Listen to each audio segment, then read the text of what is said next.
साथीहरु म आज काठमाडौँ फार्म स्टेमा छु है त। अब यस्तो सुन्दर ठाउँबाट तपाईहरुलाई एउटा सुन्दर प्रेम रसले भरिएको कविता सुनाउँदै छु, सुन्नुस् है त। कविताको शीर्षक छ म त बस तिम्रो प्रेमी न हुँ। बाटोमा फुलेका फूलहरू माटिएका छन्, लाग्छ शराबमा डुबेका भौराले सन्ध्यामा चुमेर गएका थिए।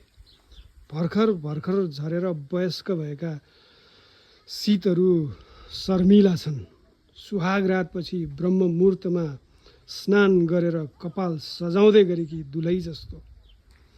तिम्रो चञ्चलताले होला वसन्त ऋतु पनि ठाटिएकी छिन्, तिम्रो चपलताले होला प्रकृति पनि मातिएकी छिन्। अनि तिम्रो नियम तोड्दै तिम्रो कल्पनामा म जवान जवान हुँदै जान्छु। जाँदा जाँदै जुन तारासँग खुसखुस गर्छ, दुल्हन फर्काउँदा दुलहीका सङ्गीहरू जस्तै। उड्दा उड्दै सूर्य बादलसँग फुसफुस गर्छ, कौतूहलतामा बिदाई गर्न आएकी कुमारी सखीहरू जस्तै। तिम्रो रूपको धूपले होला, तिम्रो प्रेमको सुखले होला बगैँचामा भौराहरू भड्किएका हुन्छन्।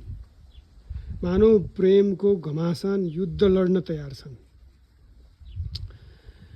तिम्रो उपस्थितिले मेरो अङ्गालो आफै गीत गुनगुनाउन थाल्छ।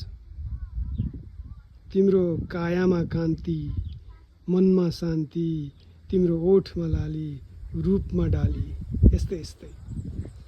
म प्रेमको पुजारी न हुँ, तिम्रो मन मेरो मन्दिर, तिम्रो तन मेरो पूजा, तिम्रो रूप मेरो ध्यान, तिम्रो दृश्य मेरो दृष्टि, मेरो आनन्द तिम्रो सृष्टि।